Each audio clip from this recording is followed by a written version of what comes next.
Salut la gang et bienvenue à cette quatrième capsule de chasse à l'ours. Aujourd'hui, on va parler d'appâtage de l'ours et aussi de diverses techniques d'appâtage. Premièrement, on va parler des appâts. Qu'est-ce qu'on utilise comme appât pour la chasse à l'ours noir?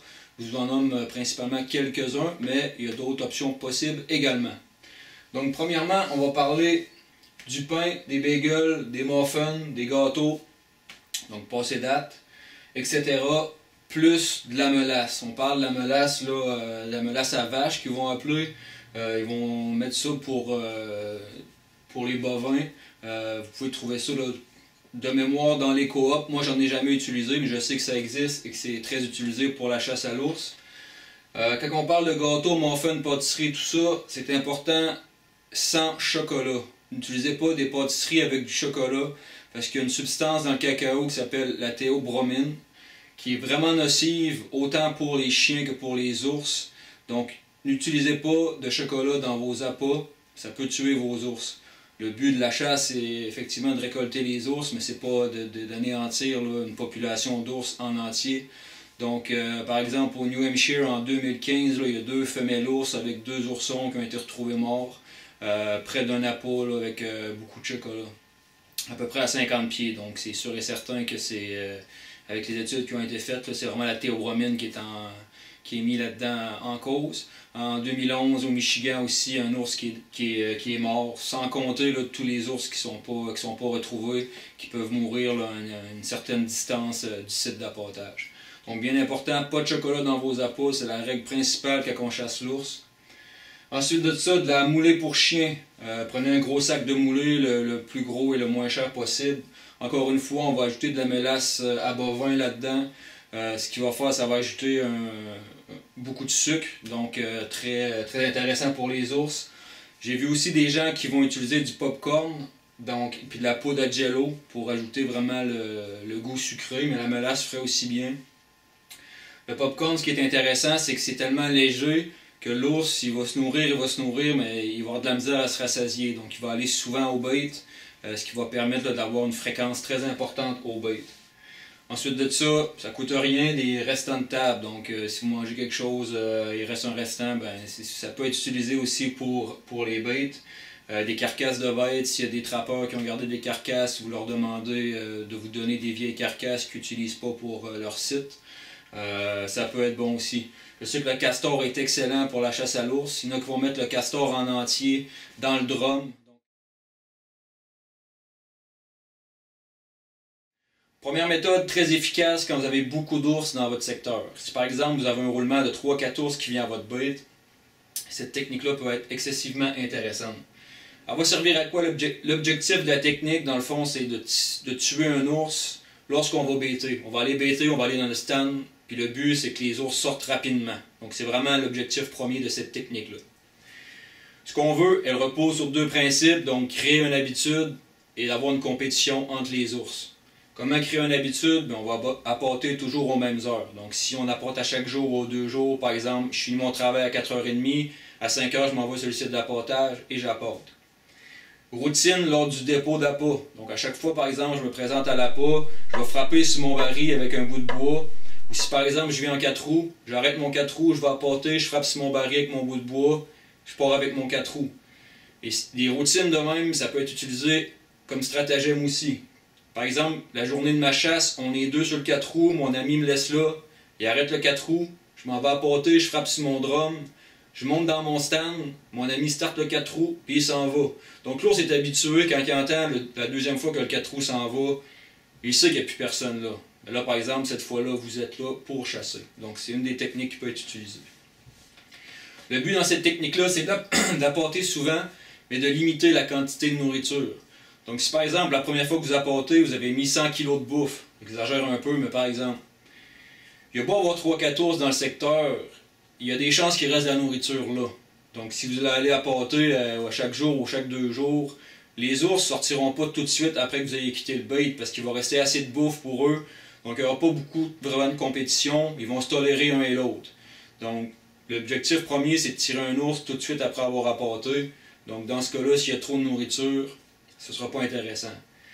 Par contre, vous devez limiter la quantité, mais les ours ne doivent jamais manquer de nourriture trop longtemps. Si ça fait 3-4 jours que l'ours n'a pas de bouffe, c'est sûr qu'il va continuer sur son domaine vital, il va aller ailleurs.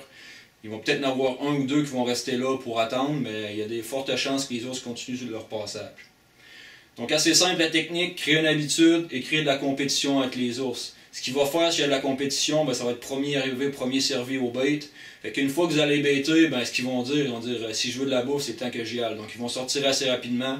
Et c'est souvent dans ces moments-là qu'on va voir de l'agressivité entre les ours. Les ours vont se battre ensemble, les mâles dominants souvent vont chasser les autres. Donc c'est une technique qui est très efficace pour tuer une bête rapidement lorsqu'on va appâter, mais c'est sûr qu'il faut être assidu, donc c'est vraiment de créer une habitude.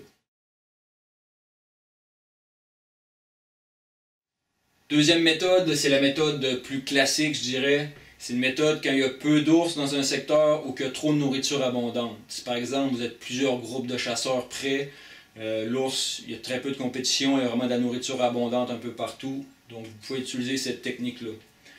La technique compétitive que je vous parlais tantôt, moins efficace, parce que dans le fond, il n'y a pas de compétition. L'ours, il sait que si vous allez baiter à telle heure, ben, s'il ne sort pas tout de suite, il n'y aura pas de problématique, il n'y aura pas d'autres ours qui vont aller voler sa nourriture, s'alimenter avant lui. Donc il peut attendre plus tard en soirée pour aller se nourrir. Ce qui est important, c'est d'avoir toujours de la nourriture au bait. Donc quand vous y allez, vous mettez de la nourriture, assurez-vous quand vous revenez qu'il y en ait encore un peu, pour que si vous attendez aux 3-4 jours et qu'il n'y a plus de nourriture, il y a des chances que l'ours continue son chemin. Et aussi, vous pouvez faire une routine, comme je vous disais, frapper sur votre baril, ça peut être bon aussi dans ce cas-là. Prenez la chance, si vous y allez tout le temps bêter à la même heure, ben, il y a peut-être des chances que l'ours sorte aussi là, tout de suite après l'appâtage. Avec cette méthode-là, par contre, l'ours peut sortir à peu près n'importe quand, il peut sortir à l'aube, en plein milieu de l'après-midi, dans le soir. Donc on sait qu'il est plus actif à l'aube et au crépuscule. Mais cette technique-là ne permet pas de prédire, par exemple, je vais bêter à 5 heures, il y a de fortes chances qu'au moins un ours sorte, parce qu'il y a peu d'ours dans le secteur, pas de compétition. Donc l'ours peut sortir à peu près n'importe quand, donc c'est pour ça qu'on va devoir chasser sur une plus longue période pour chasser notre ours.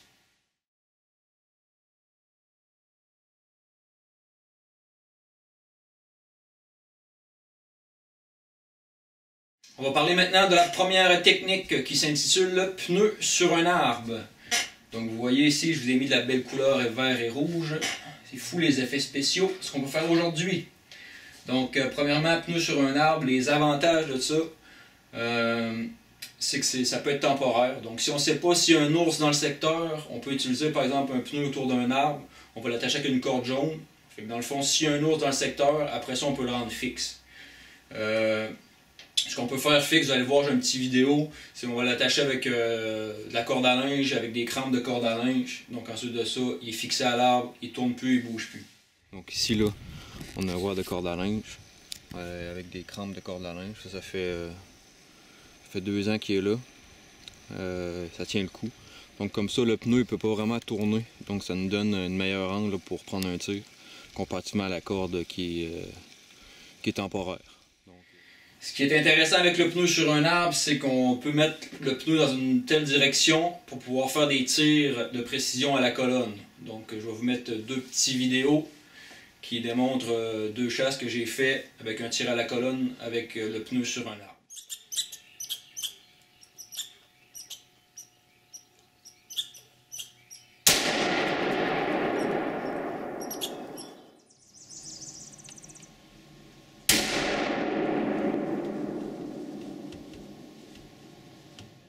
Ce qui est intéressant aussi, c'est qu'on peut mettre des billots à l'intérieur du pneu. Donc on va mettre des billots aux 45 degrés. Donc ce qui permet de voir aussi si la nourriture est partie, si c'est un ours qui est venu, s'il y a des billots de tomber. Mais aussi, quand l'ours va travailler avec ses billots, ben, il porte moins attention s'il y a des chasseurs, s'il y a des bruits dans le secteur. Donc il va être vraiment assidu à une tâche. Donc il va être moins intrigué à aller chercher ailleurs et à porter son attention ailleurs. Ce qui est intéressant aussi dans le pneu sur un arbre, c'est qu'on peut mettre de l'huile ou de la mélasse comme on avait vu dans l'autre capsule, ce qui permet après ça de faire des autoroutes d'odeur. Donc l'ours va mettre les pattes là-dedans, il va s'en aller dans le bois après ça. Les inconvénients, donc quelques inconvénients pour le pneu sur un arbre. Premièrement, ben, il y a moins d'appât qu'on peut mettre dans le pneu que dans un baril par exemple. Ça peut être une technique qui est intéressante. Là, on met quelques pneus sur un arbre avec la méthode numéro 1 quand on parlait de limiter l'appâtage. Donc, quand il y a beaucoup d'ours dans le secteur, on met quelques pneus sur des arbres. Ça peut être intéressant pour ça. Et ensuite de ça, évidemment, ceux qui chassent l'ours doivent le savoir. Les écureuils, les corneilles, avec le pneu sur un arbre, c'est assez difficile quand vous avez beaucoup d'écureuils dans le secteur. Moi, c'est fou, les écureuils vidaient pratiquement mes bêtes là, à faire des allers-retours. Donc, avec le pneu sur un arbre, pas beaucoup de protection. On met de l'écorce à l'intérieur, mais les écureuils finissent par passer et mettre de la nourriture un peu partout en forêt.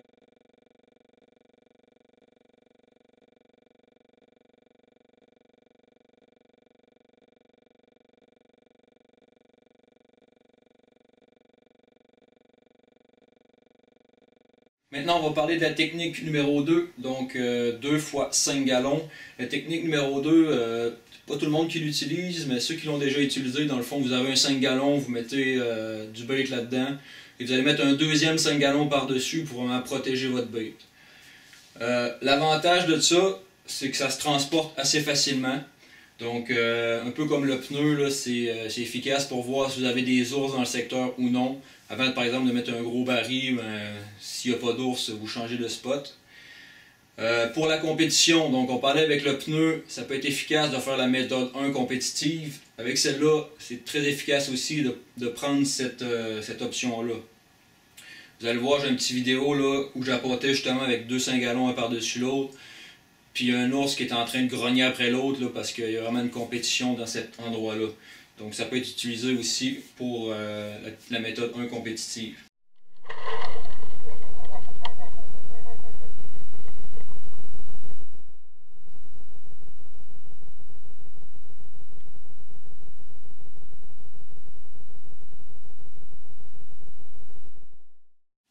Avantage aussi, c'est que les écureuils ne peuvent pas aller chercher votre bait tant que l'ours n'a pas enlevé le premier 5 gallons. Vous allez voir le petit vidéo suivant, là, un ours est assez habile là, pour enlever assez délicatement le premier 5 gallons du deuxième.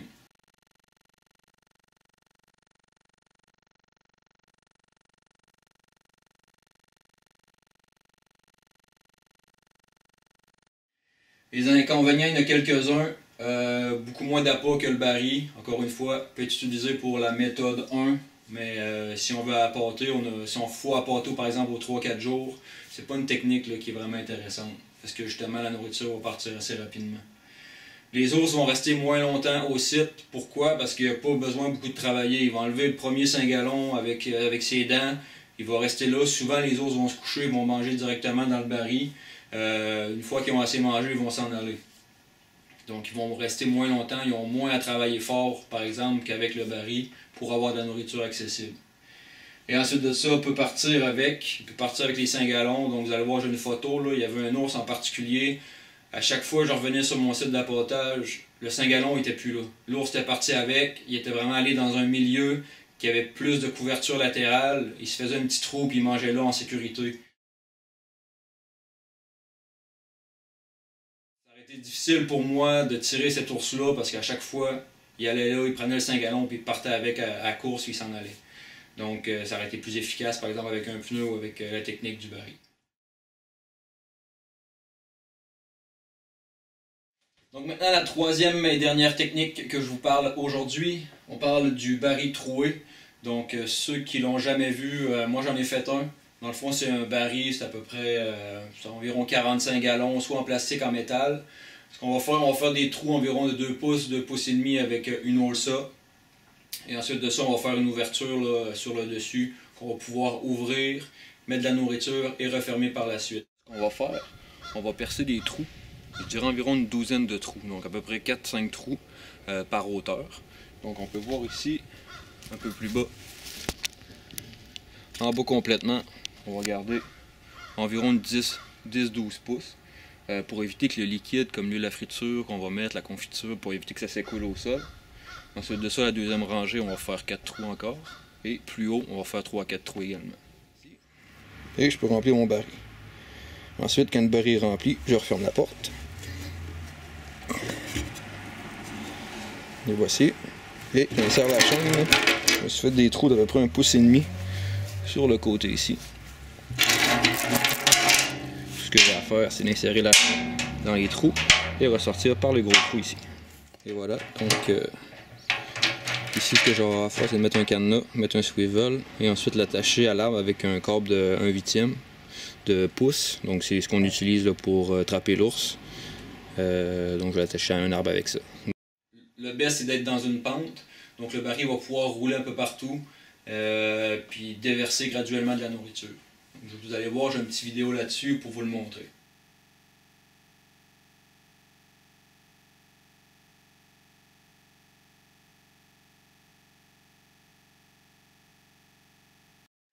Les avantages de ça, c'est qu'il y a beaucoup d'appâts. Donc pour utiliser la technique plus conventionnelle, la méthode numéro 2 que je vous parlais tantôt, si vous n'êtes pas en mesure d'appâter très souvent, il vous faut un baril pour mettre de la nourriture assez abondante. Donc le baril, il y a beaucoup d'appâts qui rentrent là-dedans. L'ours va rester assez longtemps là. Vous allez voir, il va tourner le baril, la nourriture va tomber graduellement. Donc les morceaux vont tomber graduellement, il va se nourrir. Et ensuite de ça, son attention est portée vraiment là-dessus. Il va travailler pour se nourrir. C'est un peu comme les cognes avec les chiens, dans le fond. Soit qu'il va rester plus longtemps, ou il va revenir plus souvent. Donc, il ne peut pas se gaver, un peu comme dans les chaudières de 5 gallons, se gaver et s'en aller. Il faut qu'il travaille pour avoir de la bouffe. Puis comme les trous sont assez petits, il faut qu'il travaille assez pour pouvoir finalement se nourrir assez. Et ensuite de ça, comme le baril va tourner, vous allez certainement avoir un bon angle de tir à un moment donné parce qu'il va finir par tourner, il va finir par bouger, donc se déplacer. Les inconvénients, quelques-uns, pour ceux qui ont beaucoup d'écureuils, encore une fois, il faut boucher les trous avec des bâtons parce que vous allez voir que les petits rongeurs s'empressent assez rapidement de vider le baril. Et aussi la fabrication. Donc oui, il faut fabriquer le baril, sauf qu'une fois qu'il est fabriqué, surtout s'il est en métal, ça dure très longtemps. Là. Donc très associé à la méthode numéro 2, donc la méthode conventionnelle, si vous avez peu d'ours dans le secteur ou que vous devez se passer les séances d'appâtage parce que votre travail ne vous permet pas ou autre chose.